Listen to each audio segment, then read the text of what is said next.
This portion of the news is brought to you by Sun Oil Limited, fueling growth for people. We have some sad news to report from Cat Island. Residents remain in shock after one of their own drowned. Police say a 27-year-old male resident was in the Port Howe area after 1 yesterday afternoon when he apparently fell into waters and drowned. We're told that foul play is not suspected at this time. A man who has contributed much to the development of West Grand Bahama was laid to rest today. There was overwhelming support from the community as well as the nation's leader and persons from all sides of the political divide who heralded Addison Culmer as an unsung hero. Shashina Roll reports.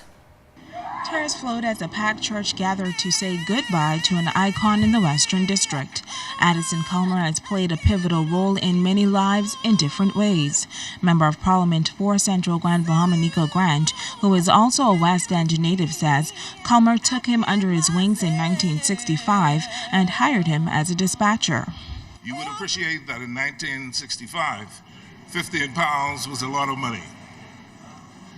But it was a wonderful experience. Addison Culmer took me to work every day. The experience that I had as a dispatcher was rewarding and assisted me in my personal life. Addison Culmer contributed so much to the growth and development of West End, and he will be missed. Those in attendance also heard from Minister for Tourism and Member of Parliament for West Grand Bahama, the Honorable Obi Wolshcombe. In a reflective mode, he said Culmer believed in the upliftment of people and regarded him as an unsung hero. He wanted to lift up the brothers and sisters and all of us of West Grand Bahama. He wanted this community to be so respected. He wanted things to happen. That is why he invested in this community.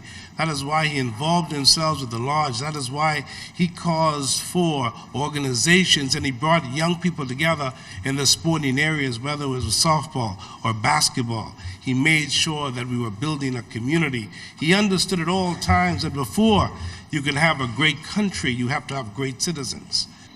In the nation's chief salute to this nation builder, he said one of the reasons for his attendance was to position Culmer in the context of the national good in the history of this country.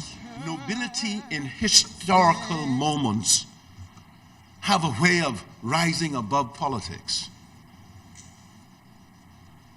And so in this little quiet settlement of West End, Father, I've come to proclaim that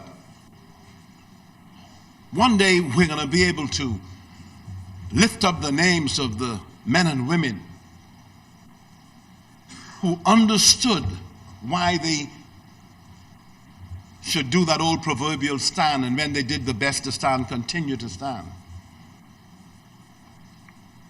Whose families didn't understand why they would have given so much and sacrificed so much, why it was so personal to them.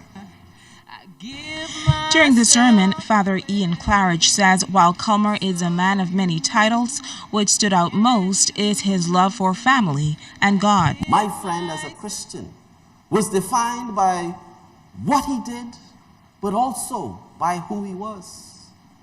When he came into church and sang hard, when he came at an off time and sat and had custard cream cookies and tea with myself. When he came and did things that showed his love for God, but his love for each other. What will your legacy be?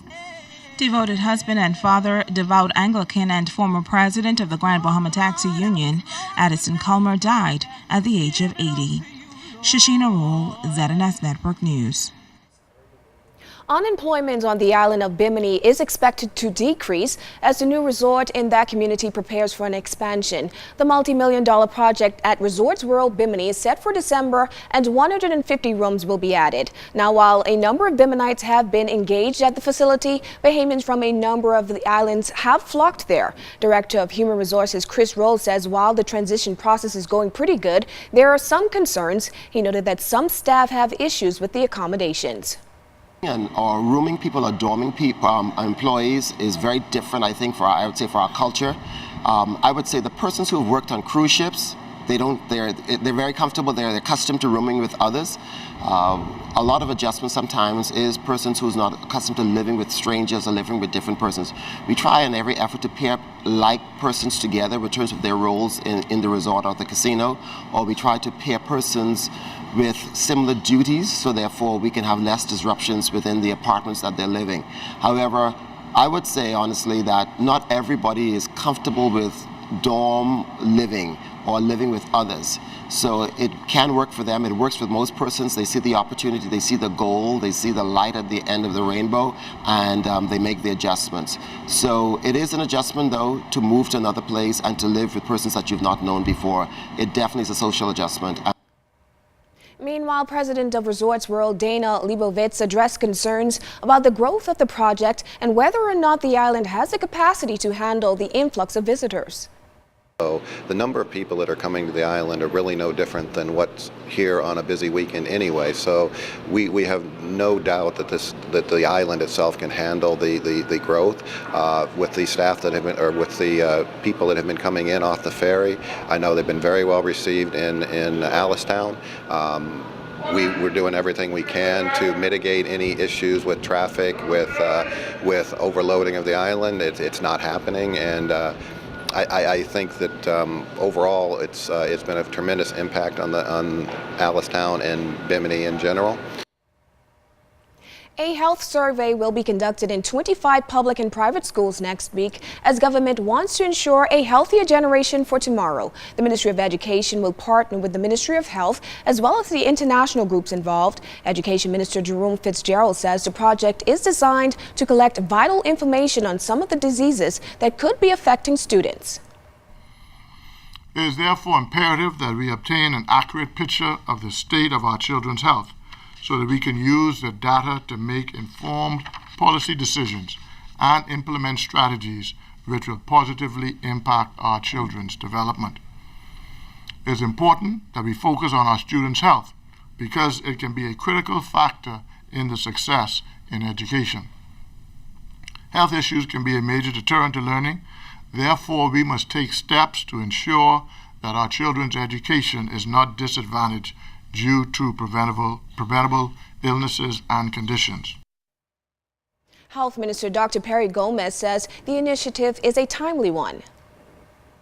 This sort of collaboration between health and education, I think, is a very significant one. We have a history of it, and to do the global health survey now, it'll be a new dimension to us. It'll create a lot more information for health planners like Dr. Moxie and for the country. Still to come, Government League basketball heating up. A check on sports is next.